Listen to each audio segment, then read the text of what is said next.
Match শেষে কেঁদেছেন Lionel Messi. বিমর্ষ মেসিকে সান্ত্বনা দিয়েছেন লামিন ইয়ামাল।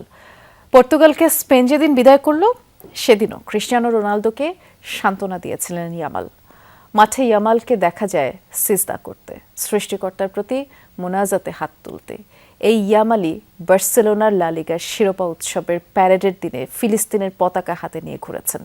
স্প্যানিশ সুপারস্টার যেন প্রমাণ করছেন সবাই ক্যারেক্টার হতে পারেন না। বিশ্বকাপ ফাইনালের শেষ বাঁশি তখন সবে বেজেছে। অন্য স্প্যানিশ ফুটবলাররা তখন উল্লাসে ব্যস্ত, লামিন ইয়ামাল অন্য জগতে। আকাশের পানে তাকিয়ে সৃষ্টিকর্তার প্রতি হাত তুলে মোনাজাতে মগ্ন হয়েছেন।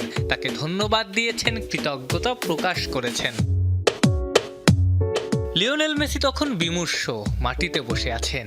ইয়ামাল ছুটে গেলেন মেসির কাছে, জড়িয়ে ধরলেন, সান্ত্বনা দিলেন। পর্তুগালকে বিদায় করলেন যেদিন, সেদিনও ক্রিস্টিয়ানো রোনালদোকে সান্ত্বনা দিয়েছিলেন ইয়ামাল।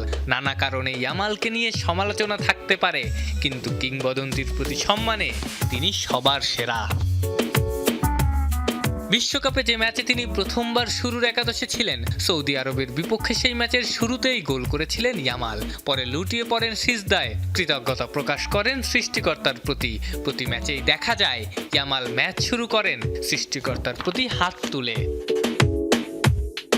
ইয়ামালের ছোট ভাই কেইন ইয়ামাল এরই মধ্যে ফুটবল দুনিয়ার তারকা, আর এই বিশ্বকাপ তাকে নতুন করে চিনিয়েছে। এই বিশ্বকাপেই স্প্যানিশ তারকা বলেছেন যে জীবনের অভাব তিনি বোধ করেছেন, ছোট ভাইকে সেই আনন্দের জীবনটাই তিনি দিতে চান।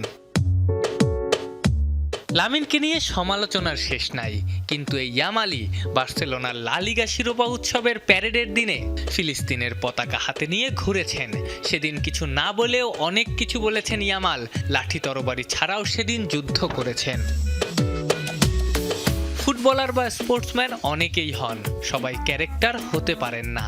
ক্যারেক্টার তারাই হন যারা মানুষের কথা বলেন, যারা সত্যের কথা বলেন। তাই তো যুগে যুগে সেরা হন অনেকেই, ক্যারেক্টার হন গারিনচারা। তাই তো ক্যারেক্টার হন মারাদোনারা। হয়তো বছর 50 পরে লোকে বলবে 21 শতকেও একজন ক্যারেক্টার ছিলেন, নাম Lamine Yamal. Afnan Piyal, Jamuna sports.